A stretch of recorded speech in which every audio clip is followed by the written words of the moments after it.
Are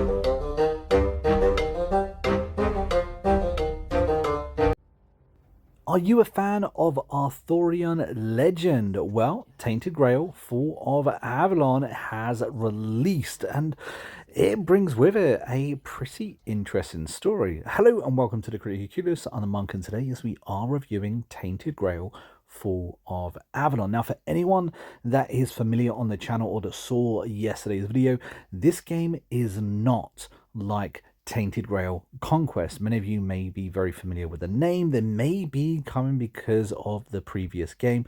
This game is very different, very ambitious. The team, this is like a passion project for this team. They wanted to create something a little bit different and a little bit new, but still within that same world of the original game. This was originally a tabletop game. It was crowdfunded, Kickstarter funded, and of course we did get that Tainted Grail Conquest. This is a completely different game. So just kind of, wanted to make sure that was nice and clear, because the two are radically different. I did cover Tainted Grail Conquest extensively on the channel, and I was privileged enough to be able to get this game a week ahead of time. So, okay, we established what this game isn't, but what exactly is it? Well, it is a dark fantasy open world RPG. And you absolutely do not need to be familiar with the world whatsoever in order to play and enjoy this game. This game has been published by Awaken Realms. It's currently on the Xbox Series, the PlayStation 5, and of course Steam. It's not on the older gen consoles. It will set you back around $49.99 US, depending on which platform you're buying it on. Now, as I said earlier in this video, this is an open world RPG. It's dark fantasy full of quests, side missions, loot, and monsters. It's set within a bleak island on the verge of ruin. King Arthur is dead, and you have some choices ahead of you. But before all that, you wake up pretty much in a prison cell. That is the kind of tutorial of this game, where you'll kind of learn all of the basics. Actually, I think the tutorial works out really well. It kind of gives you a really good feel for what this game is going to have to offer for you.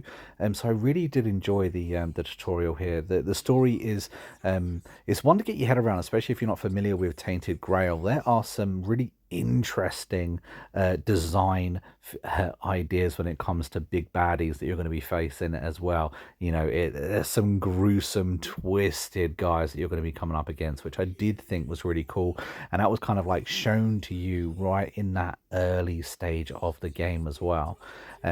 But within it, you're going to be learning all the different combats. You're going to be creating your character. You're going to be learning to use your sword and shield or your magic, depending on which way you've gone down, and also if you operate in a few of those mini games as well. When it comes down to actual combat, I do feel this game is a little bit clunky. There is a menu for you to kind of like pull up, and you're able to swap between different weapons. And that, for the most part, does operate really well. You're able to use, swords and shields and two-handed axes. You're able to wield magic, both summoning magic and, of course, destruction magic. You're able to kind of like equip different spells to different hands as well, which is something that I did actually quite like. There are things for you to mine as well in this game, so you'll quite often come across like iron you have to mine out of a wall, so therefore you're able to equip like a pickaxe and stuff like that and use it as a weapon too. As you just saw then, I needed a shovel, and that is again an item you're able to pick up in a game, and you're able to do certain different things. The actual action wheel itself for you to choose between what you want to do, I think works pretty well. The whole thing did feel, like I said, just a little bit clunky, a little bit funky.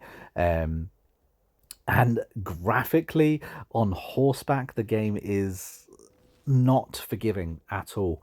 Although I did kind of like the fact that there was a horseback, I never really felt like I was actually going faster on the horse. And not to mention, you couldn't actually get, or use any of your combat abilities while on horseback as well. So anytime, there was something that kind of popped up, you constantly had to get off your horse so that way you could engage in that combat. And as you keep seeing on screen right now, my summon just keeps teleporting to my position. Obviously, he's not fast enough to be able to keep up. So I do think something needs to be done just there, just to make it just look and feel a little bit smoother, because it's a little bit funky, let's just say. Now, some of the things are very, very unforgiving when it comes to combat in this game as well. Although there is a difficulty in which you can choose whether you want like story mode, for instance, or something a little bit harder, I think sometimes even on the easier settings, if you wander into regions that perhaps you're not quite ready for yet, you will get completely destroyed and owned. Case in point being this bear has come absolutely out of nowhere, and for the most part was pretty much owning me. I did have a bit of fun though with the combat in this game. I love the hack and slash feel of it. You just hack your way through loads of different enemies, and the enemy types that you come up against within this game are very, very wide and varied, which is it keeps the game nice and fresh and interesting. That's for absolutely sure. However, navigating the world I always felt was so risky. I wanted to explore this world. I wanted to see what it had to offer, but sometimes it felt really bland. Other times it felt like if I was to try and go somewhere, that there's a good chance that I may have to die. And because of that, I had to save my game a lot. As you can see, I am trying to navigate my way around here, but there were certain incidents where I was able to go up some stairs, but I should have been able to walk up them, and I just kind of like slipped off the world and fell down, and ended up, dying, having to reload and go again. It was a little bit frustrating when it come to actually exploring this world, because of that. That kept happening quite often, where there would be, something within the world that you should be able to just walk across, climb up, whatever it is, interact with, and you literally just slip off. I felt like the entire world was a bit of an ice rink, unfortunately. Now, this game does have character customization. I managed to make a character that I was pretty happy with. I was also quite pleased with just how the inventory worked and was manageable. You could create several different weapon loadouts, which I thought worked quite well. And of course, you could equip everything as you can imagine, a hood, chest piece, trousers, gauntlets, rings and accessories, stuff like that. So I quite liked how it was, visually laid out. There are different levels of loot that you can pick up as well, that being, kind of the classic, the common, uncommon, rare, and so on. Some of them were pretty interesting and pretty big as well.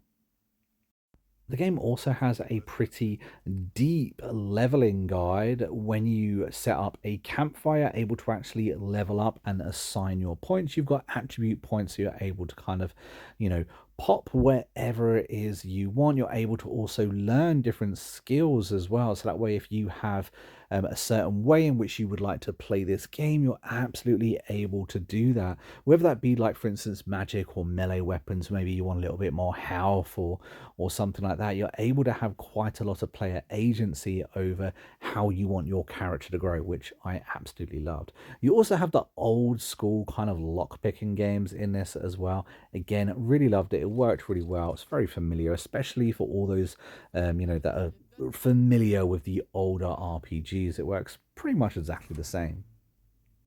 There's also quite a lot of crafting elements within the game as well. Now, like I said, you can mine things like iron ore and many other things as well. But you can pick up pretty much anything when it comes to killing or unaliving a monster or two. You're able to get so many different ingredients from the battles, just from the things on the forest floor, and you're able to make potions or foods that gives you, a few decent buffs.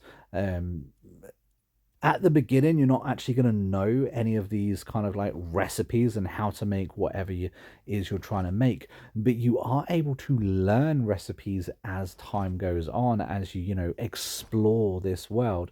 That I really, really liked. I liked that ability. I also want to note out that the more you do an action within the game, that skill will level up as well. Like for instance, athletics, if you're running around, jumping around, you're going to be leveling up your athletics here too. I did find the levelings quite slow. I was expecting to be able to level relatively quickly, but I did find actually leveling it was a little bit slow, and it took me a little bit of a minute to be able to kind of like catch up and be able to actually feel like I had leveled up significantly enough where I actually felt powerful in this world. This game is fully voice acted, and it is the cutscenes and the story that you kind of get to know as you play through the game that kind of makes you want to continue. Yeah, I've never seen you people do anything but fireworks and illusions. Not much use during a real fight, as is evident from you being in here rather than out there. Okay, that was easier than I expected. Now, unfortunately, we'll have to start. That should also be mentioned for all those completionists out there. This game is around 50 to 70 hours. Of course, if you're looking to see every single inch of this game and get all the achievements, it's going to cost you a considerable amount of time in order to do so. This is one of those larger, you know, open world RPGs. It's definitely one with a lot of lore. This game is more for the story behind the visuals than the actual visuals of the game itself, because as I said, you know, the graphics maybe aren't the best, the lighting's not definitely the best, the sound maybe not the best either, but the story that this game has, the lore that this game has, you know, seeped within it for you to be able to explore is really rich, and that's the main kicker with this game, is that the story itself is absolutely amazing. Some of the you know, the monsters that you're going to be coming up against, some of the within some of these side quests are really, really interesting. But in order to get to enjoy that story and those monsters, you're going to have to work your way through an awful lot of clunk, unfortunately. I'm going to give this game a 6 out of 10. It's one that I feel that if you are into open world RPGs, dark fantasy open world RPGs, or maybe you just like Arthur games, then this could be a game that you'll absolutely enjoy. If you're willing to overlook the graphics, if you're willing to overlook the clunk, then this could be a game for you to pick up and sink an awful lot of time into and get a lot out of. And if you stuck around to the very end of the review, a big thank you to you. Don't forget to comment red banana down below in the video, just to confuse people who are new to the channel or that didn't watch to the very end. And if you have actually had a chance to play this game, let me know what you think down in the comments. Personally, I'm a little bit disappointed they moved away from the uniqueness of Tainted Grail Conquest. I absolutely loved that game. I was hoping for a little bit more of the same. But until next time, I've been a monk, you've been a Curious, and I will see you in the next video real soon. Until then, take it easy and happy gaming.